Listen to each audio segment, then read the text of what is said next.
वसुदेवसुतं देवं कंसचाणूरमर्दनं देवकी परमानन्दं कृष्णं वन्दे जगद्गुरुम्। શ્રીમદ ભગવદ્ ગીતાના સંખ્યા યુગના 69મા શ્લોક ઉપર ચિંતન કરવા આપણે આવ્યા છીએ। 213 નંબરનું ચિંતન ચાલે છે। નવું વર્ષ પણ શરૂ થઈ ગયું છે 2081।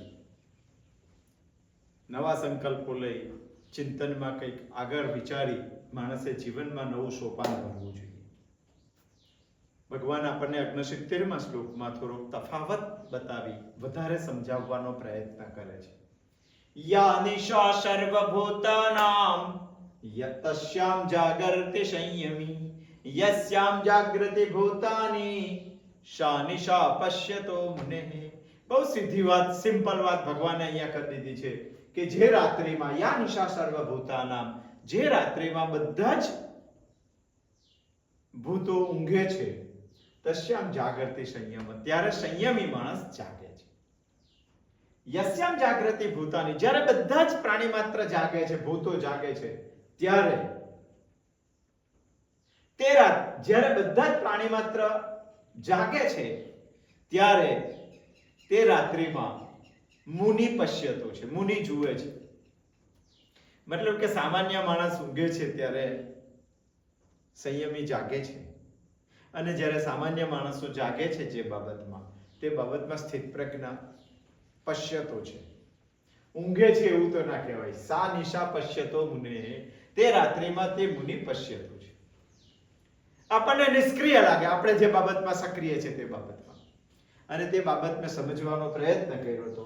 ગઈ વખત આપણે વિચારતા હતા કે આ શ્લોકમાં 3 બાબતો સમજવા જેવી છે, એક મુનિ, એક સંયમી અને એક પશ્યતો, અને 3 બાબતો, 3 શબ્દોને આપણે ફોડીને સમજવાનો પ્રયત્ન કર્યો હતો ગઈ વખત। હવે આપણે સમજવાનો પ્રયત્ન એ કર્યો હતો કે કઈ બાબતમાં સામાન્ય માણસ જાગે છે અને કઈ બાબતમાં સંયમી માણસ ઊંઘે છે, કઈ રાત્રિ સામાન્ય માણસ છે અને કયો દિવસ સ્થિત પ્રજ્ઞા માટે છે, તે સમજવાના એક દ્રષ્ટાંતથી પ્રયત્ન કર્યો હતો। પહેલો મુદ્દો આપણે સમજ્યા હતા કે માત્ર આંખ ખોલીને જોવું એટલે જાગવું, માત્ર આંખ બંધ કરવી એટલે ઊંઘવું એવું હોતું નથી। આંખ બંધ હોય છતાં માણસ જાગે છે, અને આંખ ખુલ્લી હોય છતાં માણસ ઊંઘે છે। એનો અર્થ આપણે એવો કર્યો તો ઊંઘવાનો અહીંયા સર્વભૂતાની નિશામાં કે ધ્યાન નથી। એક દ્રષ્ટાંતથી સાંભળી જતા આપણે પતિ પત્ની સત્સંગમાં જાય છે, બધા ડિસ્ટર્બ થાય છે। પત્ની પતિને કહે છે કે તમારું ધ્યાન નથી, સવારે મોડા ઉઠ્યા, ચા માટે આગ્રહ કરતા હતા, અહીંયા આવવાનું મોડું થયું, લોકો શું કહે છે તે તમને ખબર છે? પતિ એવું કહે છે કે સ્વામીજીએ શું કીધું તે તને ખબર છે? બંનેને ખબર નથી। એનો મતલબ આંખ ખુલ્લી એટલે જાગી જવું એવું હોતું નથી, આંખ બંધ એટલે ઊંઘી જવું એવું હોતું નથી। તમારું ધ્યાન નથી, તે પ્રત્યેક બાબતમાં તમે ઊંઘેલા છો।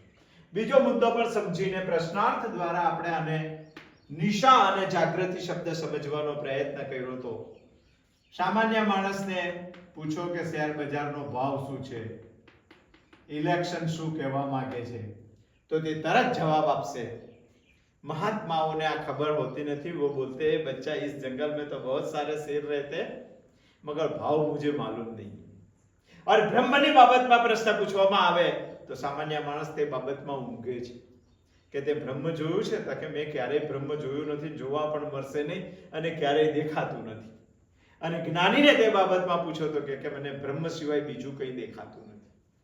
ત્રીજો પણ એક અર્થ આપણે જોયો હતો, ગયા સોમવારે જોયું તો તેનો થોડો સારાંશ લઈ લઈએ।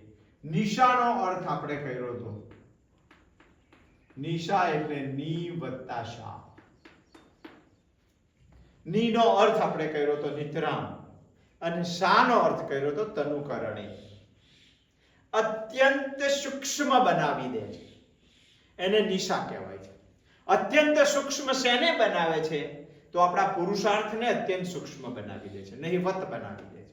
સમજો કે રાત્રિના સમયે 4 માંથી એક પણ પુરુષાર્થ આપણે કરતા નથી, એટલે તેને રાત્રિ નિશા કહેવામાં આવે છે. ચારે ચાર પુરુષાર્થોને અત્યંત સૂક્ષ્મ બનાવી દે ત્યારે કોઈ પ્રવૃત્તિ હોતી નથી. બ્રહ્મની બાબતમાં આપણે બધા કોઈ પ્રવૃત્તિ કરતા નથી એટલે નિશામાં છીએ, અને વ્યવહારની બાબતમાં જ્ઞાની માણસ કોઈ પ્રવૃત્તિ કરતો નહીવત પ્રયત્ન કરી દે છે, સૂક્ષ્મ બનાવી દે છે, પ્રયત્નોને અત્યંત સૂક્ષ્મ બનાવી દે છે.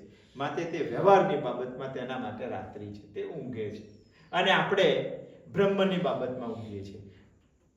વ્યવહારની બાબતમાં આપણે સંપૂર્ણ જાગીએ છીએ, જ્યારે અધ્યાત્મની બાબતમાં જ્ઞાની સંપૂર્ણ જાગે છે.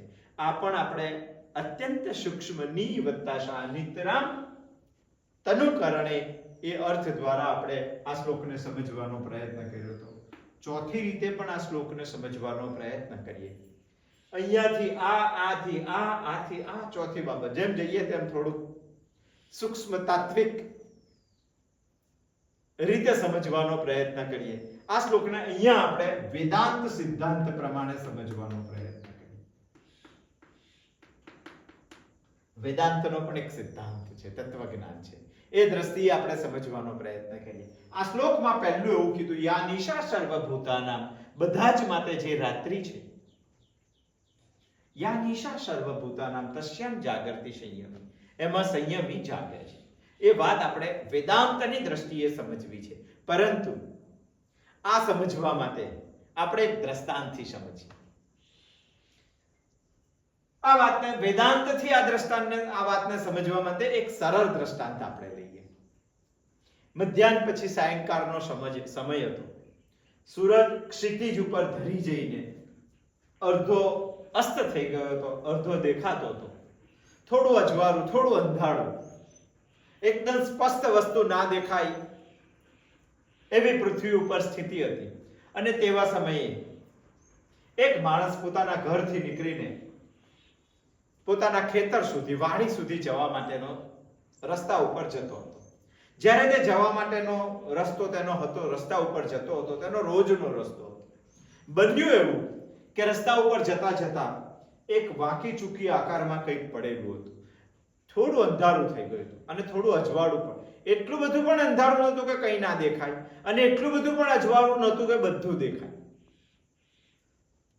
એવી વસ્તુ હતી કે હોય તે ના પણ દેખાય, ના હોય તે દેખાઈ પણ જાય, એવી સ્થિતિ હતી. એવી સ્થિતિમાં આ માણસ ખેતર જતો હતો, વાડીએ જતો હતો.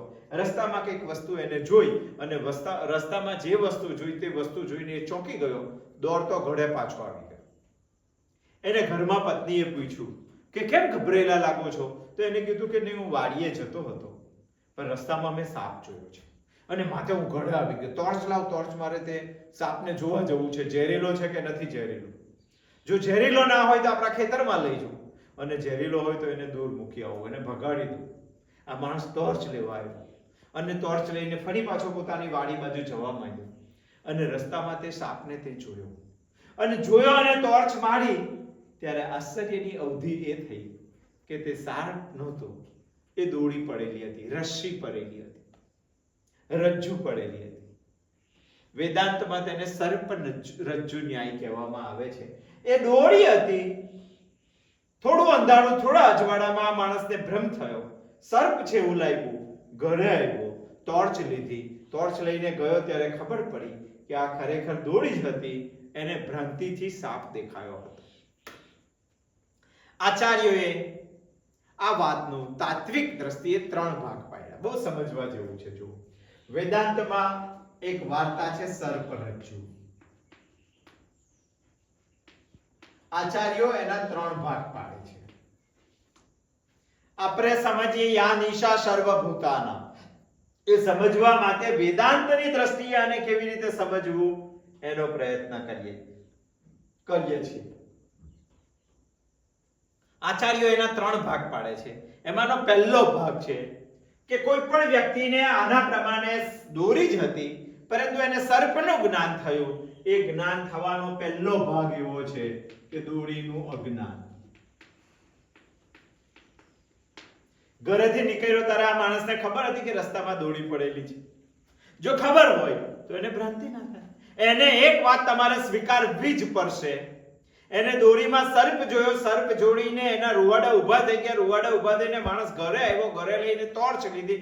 આ બધું જ થયું એનું કારણ મૂળમાં પહેલા તો એને દોરીનું અજ્ઞાન હતું. જો દોરીનું અજ્ઞાન ના હોય, દોરીનું જ્ઞાન હોય તો ક્યારેય તેને ભ્રાંતિ થાય નહીં. બીજી બાબત, આચાર્યો આનો વિભાગ પાડે છે. દોરીના અજ્ઞાનથી કઈ ધમકાયું?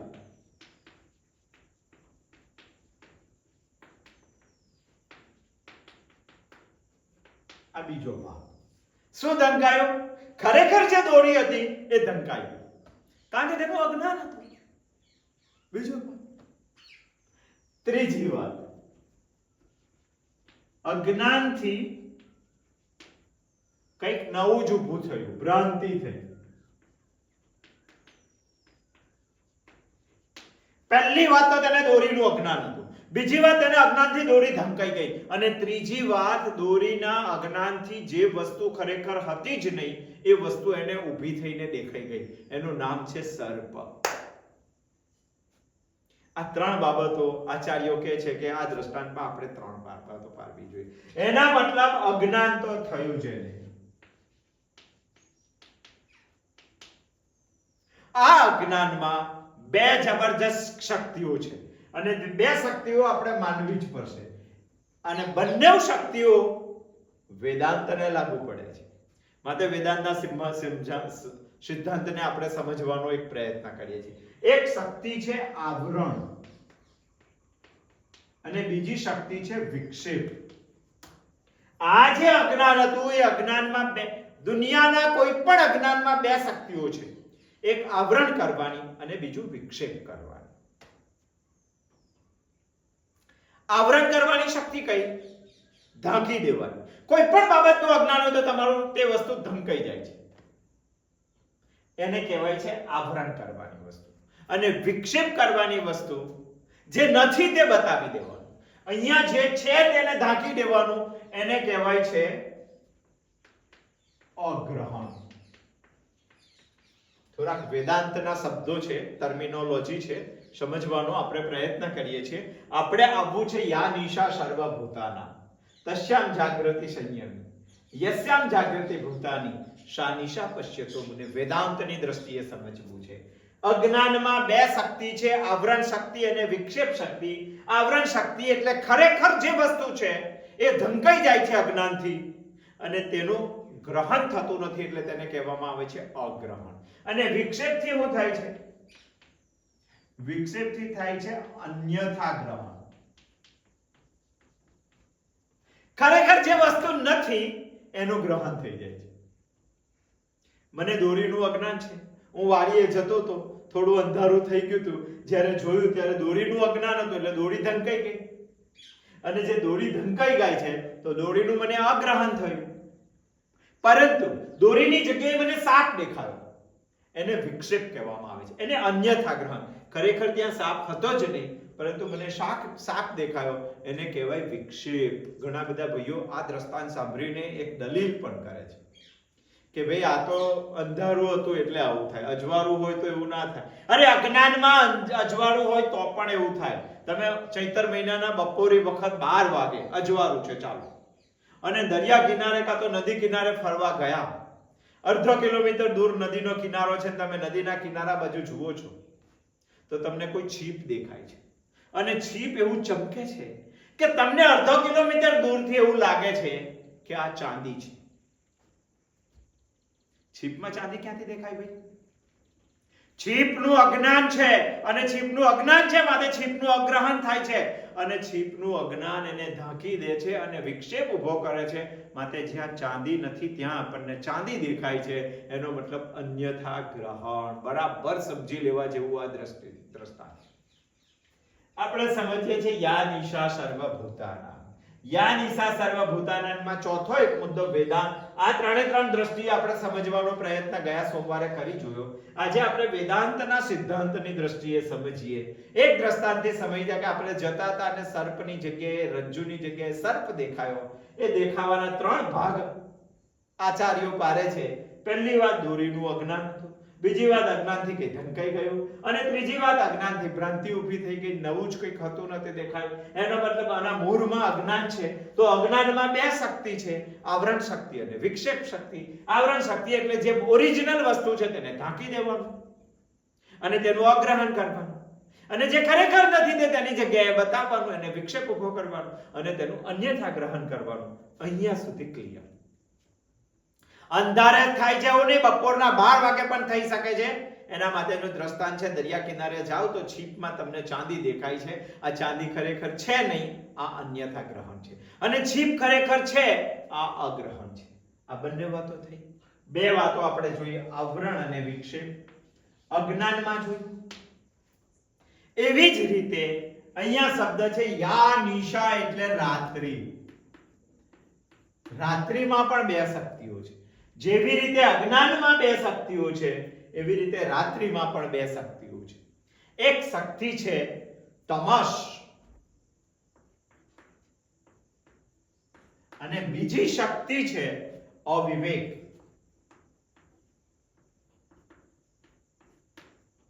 આ રાત્રિમાં પણ બે શક્તિઓ છે, સમજવું જોઈએ. તમસ નો અર્થ થાય છે અંધકાર. અંધકાર પણ ઢાંકવાનું જ કામ કરે છે, અને અવિવેક જે નથી તે ઊભું થાય છે. રસ્તામાં તમે ખેતર જતા હોય ને, લાકડાનું ઝાડ કાપેલું એક નાનકડું ઠૂઠું હોય, અને તમે જતા હોય ને અમાસની રાત્રિ હોય ને, અંધારામાં તમને એવું જ લાગે કે કોઈ બંદૂક લઈને બેઠેલો છે આપણને લૂંટવા માટે. એ ઠૂઠું પણ તે દિવસે જીવંત લાગે. એ છે તે દેખાતું નથી, અને નથી તે ઊભું થાય છે. એનો મતલબ અંધકારમાં પણ બે તાકાત છે, રાત્રિમાં પણ બે શક્તિઓ છે, એક તમસ અને બીજું અવિવેક. જેમ અજ્ઞાનમાં બે શક્તિઓ છે, એમ રાત્રિમાં પણ બે શક્તિઓ છે. અહીંયા જોઈએ તો નિશાની એટલે રાત્રિ, નિશાની જગ્યાએ રાત્રિ કાં તો અજ્ઞાન કાં તો અવિદ્યા મૂકી દઈએ તો કંઈ ખોટું નથી. અને વેદાંત આપણને એ સમજાવે છે. રાત્રિની તમસ શક્તિ છે તે અંધકાર ઉભો કરે છે, એ ઢાંકી દે છે, અને ઢાંકી દીધા પછી જે છે તે આપણને દેખાતું નથી. એને કહેવાય છે અગ્રહણ. અને અવિવેક જે નથી તે ઊભું થઈને દેખાય છે, એને કહેવાય છે અન્યથા ગ્રહણ. એવી જ અવિદ્યામાં પણ બે શક્તિ છે. આપણે સમજીએ છીએ યા નિશા સર્વભૂતાનામ. અવિદ્યામાં એટલે અજ્ઞાનમાં પણ બે શક્તિ છે, તમસ અને અવિવેક. રાત્રિના અંધકારમાં, અમાસની રાત્રિ હોય, લાઈટ ના હોય, તમે રૂમમાં આવો અને ટેબલ ખુરશી પડેલી હોય છતાં તમને ન દેખાય, પગમાં અથડાય છે છતાં દેખાતું નથી. અને ખુરશી પગમાં અથડાય તો એવું લાગે કે આ ટેબલ છે, અને ટેબલ અથડાય તો એવું લાગે કે આ ખુરશી છે. એનો મતલબ જે નથી તેની અનુભૂતિ થઈ જાય છે, ભ્રાંતિ થઈ જાય છે. આ બંને વસ્તુ રાત્રિમાં છે, નિશામાં છે, અને આ બંને વસ્તુ અવિદ્યામાં છે. અજ્ઞાનમાં જેમ આવરણ અને વિક્ષેપ છે, એવી જ રીતે અવિદ્યા પણ એક જાતનું અજ્ઞાન જ છે. તેમાં તમસ અને અવિવેક છે. તમસ એટલે અંધકાર અને અવિવેક એટલે અજ્ઞાન, જે નથી તેનું દર્શન થઈ જાય છે. એ દ્રષ્ટિથી જો જોઈએ તો આ જગત નથી. આ જગત ખરેખર બ્રહ્મ જ છે. જેમ રસ્સી એ રસ્સી જ છે, દોરી જ છે, સાપ નથી, એમ જગત એ બ્રહ્મ જ છે, જગત નથી. છતાં પણ તમસના લીધે, અવિદ્યાના તમસના લીધે જગત તમને દેખાય છે, બ્રહ્મ તમને દેખાય. જે છે તે તમને દેખાતું જ નથી, ઢંકાઈ જાય છે. અવિદ્યાથી સામાન્ય માણસ માટે, અજ્ઞાની માટે, અવિદ્યામાં વાળા માટે આ જગતમાં રહેલું બ્રહ્મ સત્ય ઢંકાઈ જાય છે. અગ્રહણ થઈ છે છતાં ગ્રહણ નથી થતું. આ રસ્સી છે છતાં ગ્રહણ નથી થતું. ઝાડનું ઠૂઠું છે છતાં ગ્રહણ નથી થતું. છીપ જ છે છતાં ગ્રહણ નથી થાય છે. શું? રસ્સીની જગ્યાએ સર્પનું ગ્રહણ થાય છે. ઝાડના ઠૂઠાની જગ્યાએ માણસ બેઠો હોય એવું ગ્રહણ થાય છે. છીપની જગ્યાએ ચાંદી પડી હોય એવું ગ્રહણ થાય છે. અન્યથા ગ્રહણ તમસમાં તાકાત છે દુનિયાની કોઈ પણ વસ્તુને ઢાંકી દેવાની, અને આપણી અવિદ્યામાં સાચી વસ્તુ છે તે ઢંકાઈ જાય છે, એ દેખાતી નથી. આમ તો વેદાંત એવું કહે છે કે બ્રહ્મ સત્ય અને જગત મિથ્યા. આ તો મિથ્યા છે, બ્રહ્મ જ સત્ય છે ને બ્રહ્મ જ ખરેખર આ જગત છે. પણ આપણને બ્રહ્મ દેખાતું નથી, આપણને જગત દેખાય છે, કારણ કે આપણે અવિદ્યાની રાત્રિમાં સૂતેલા છીએ. યાનિશા સર્વભૂતાનામ, અવિદ્યાની રાત્રિમાં સૂતેલા હોય તો છે તે નહીં દેખાય, અને નથી તે ઊભું થઈને દેખાય. જગત ખરેખર છે જ નહીં, બ્રહ્મ જ છે સર્વત્ર, છતાં પણ બ્રહ્મનો આપણને તમસ થઈ જાય છે, ઢંકાઈ જાય છે, અને જગતનો આપણને અવિવેક થઈ જાય છે, દેખાઈ જાય છે. નથી તે દેખાય, ખરેખર છે જ નહીં, બ્રહ્મ જ છે, છતાં આપણને જગત દેખાય છે. જે નથી તેનું દર્શન થાય છે, અને જે છે તે જણાતું નથી. અવિદ્યાના લીધે સામાન્ય માણસને, અજ્ઞાનીને બ્રહ્મ છે છતાં દેખાતું નથી, અને જગત નથી છતાં દેખાય છે. એનું કારણ છે તમસ અને અવિવેક. અને જ્ઞાની માણસને જગત છે છતાં દેખાતું નથી, અને બ્રહ્મ નથી દેખાતું છતાં છે. અજ્ઞાની માણસ, એટલે જ કહેવામાં આવ્યું યા નિશા સર્વભૂતાનામ તસ્યામ જાગર્તિ સંયમિ. જે રાત્રિમાં આખી દુનિયા ઊંઘે છે, જે અવિદ્યામાં આખી દુનિયા ઊંઘે છે, તે અવિદ્યામાં સ્થિત પ્રજ્ઞ જાગે છે. જે અવિદ્યા રૂપી અજ્ઞાનથી જગત નથી છતાં દુનિયાને જગત દેખાય છે, માટે બ્રહ્મની બાબતમાં જગત ઊંઘે છે. અને જે અવિદ્યા રૂપી રાત્રિ દુનિયાના લોકોને લાગે છે, એ અવિદ્યા રૂપી રાત્રિમાં પણ સંયમીને બ્રહ્મ દેખાય છે, માટે તે જાગે છે. યા નિશા સર્વભૂતાની ભૂતાનામ તસ્યામ જાગર્તિ સંયમી. વેદાંતની દ્રષ્ટિએ બીજી લીટી છે યસ્યામ જાગૃતિ ભૂતાની શાનિશા પશ્યતો મુને. જ્યાં સામાન્ય માણસો જાગે છે તેવી રાત્રિમાં પશ્યતો મુનેહે, આ સ્થિત પ્રજ્ઞ જુએ છે, યથાર્થ જુએ છે. ઊંઘે છે એવું નથી કીધું, પશ્યતો મુનેહે કીધું. આપણે પશ્યતો શબ્દ સમજ્યા, સંયમી શબ્દ સમજ્યા, મુનિ શબ્દ સમજ્યા. જે દિવસે ભૂતો જાગે છે, યસ્યામ જાગૃતિ ભૂતાની, જ્યારે પ્રાણી માત્ર જાગે છે તે રાત્રિમાં, તે નિશામાં પશ્યતો મુનેહે, મુનિ જાગે છે. આપણે અવિદ્યામાં ઊંઘે છીએ, પણ ક્યારેક ઊંઘમાં પણ સ્વપ્નમાં જાગીએ છીએ. આવું જે જાગવું છે તેમાં મુનિ ખરેખર જાગે છે. એક દ્રષ્ટાંતથી સમજીએ. આ વાત આપણને ઊંઘમાં પણ જાગવાનું આ શું છે, આ સમજવા માટે આપણે એક દ્રષ્ટાંત લઈએ, સરળતાથી સમજાય માટે. મિસ્ટર એ અને મિસિસ બી પતિ પત્ની હતા, અને બંને જણ સુંદર ગૃહસ્થાશ્રમ હતો. રોજ સવારે ભગવાનની પૂજા પ્રાર્થના કરે, રાત્રે પણ સૂતી વખતે ભગવાનની પ્રાર્થના કરે, 3 વખતની સંધ્યા કરે, જમવાનું પણ સુંદર બનાવે, અતિથિઓને પણ જમાડે. એક દિવસ બંને જણે નક્કી કર્યું કે આવતીકાલે આપણે અંબાજી જઈએ.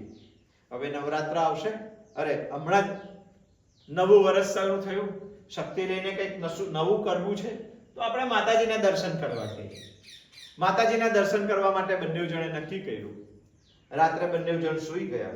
સૂતી વખતે નક્કી કર્યું કે સવારે આપણે વહેલા ઉઠવાનું છે, માતાજીના દર્શન માટે જવાનું છે. હવે હંમેશા જ્યારે કંઈક જવાનું હોય ત્યારે પત્ની વહેલા ઉઠી જાય, પતિ મોડા ઉઠે. પત્ની જરા બધું ટિફિન બિફિન બનાવી દે, નહીં ધોઈ કાઢે, બધું પડવાડી જાય, પછી પતિને ઉઠાડે. મિસિસ બી 4 વાગે ઉઠી ગઈ, ટિફિન બનાવ્યું, બધું ગાડી સાફ કરી નાખી, જવાની તૈયારીઓ કરી દીધી. 6 વાગે નીકળવાનું હતું. એને એમ કે હું 1 કલાકમાં બધું તૈયાર કરું, 5 વાગે મિસ્ટર એને મારા પતિને ઉઠાડું, મારા પતિ 1 કલાકમાં તૈયાર થઈ જશે, 6 વાગે નીકળી જશું. 4 વાગ્યાની પત્ની ઉઠી ગઈ. સાનિશા પશ્યતો મુનેહ 4 વાગે ઉઠી ગઈ. બરાબર ધ્યાન દઈને સાંભળો. એનો પતિ 4 વાગે ઉઠતો, પરંતુ મિસ્ટર એને 4 વાગે એક સ્વપ્ન આવ્યું, અને સ્વપ્નમાં પતિ પત્ની બંને જણ કાશ્મીર ફરવા ગયા. સ્વપ્નમાં કાશ્મીર ફરવા ગયા. એટલી સુંદર કાશ્મીરની અંદર બધા ગુલાબ ને બધી હરિયાળીઓ ને એટલું બધું પાણી ને એક નાવડી નામનું જે ઘર હતું એમાં રોકાયેલા બંને જણ, સુતેલા બંને જણ. સવારે પતિ તો વહેલો ઉઠી ગયો, કારણ કે એના ખિસ્સામાંથી પૈસા ગયા હતા કાશ્મીર જવા માટે. એને ઊંઘ નથી આવતી, એને કાશ્મીરને વધારે માણવું હતું. તો 4 વાગ્યાનો ઉઠી ગયો. 4 વાગે ઉઠીને નાવડીની બહાર ચેરની અંદર રોલિંગ ચેર હતી, એના ઉપર બેસીને એ સુંદર જબરજસ્ત નજારો 4:30 વાગે જોવા લાગ્યો. સ્વપ્નમાં અહીંયા તો પતિ સૂતેલો છે, પત્ની ઉઠેલી છે. સ્વપ્નમાં પત્ની સૂતેલી છે, પતિ ઉઠેલો છે. ગૂંચવાડા ભરેલું દ્રષ્ટાંત નથી, બહુ સ્પષ્ટ છે. અવિદ્યામાં સૂતેલો જાગે છે અને અવિદ્યામાં મુનિ ઊંઘે છે. એ સમજાવવા માટે છે. ખરેખર પત્ની અંબાજી માતાના દર્શન કરવા માટે ઘરે વહેલી જાગી ગઈ છે. 4 વાગ્યાની 4 વાગે પતિને સ્વપ્ન આવેલું છે. બંને જણ કાશ્મીર ફરવા ગયા છે. કાશ્મીરમાં બંને જણની સવાર પડી છે. એક સુંદર નજારો. પતિ તો ચેરમાં બેસીને રોલિંગ ચેર ઉપર બેઠો બેઠો નજારો માણતો હતો.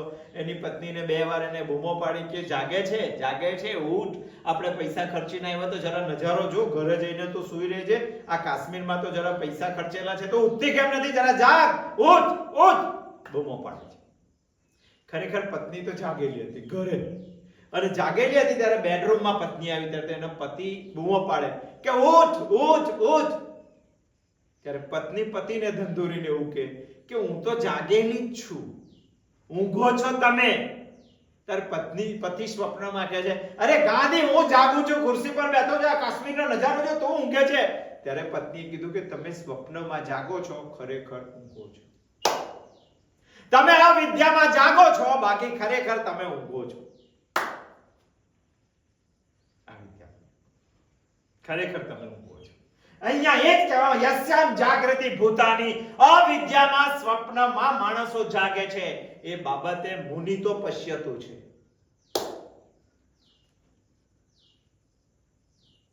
પેલી પત્નીને મુનિની જગ્યાએ મૂકો અને પતિને સામાન્ય માણસની જગ્યાએ મૂકો.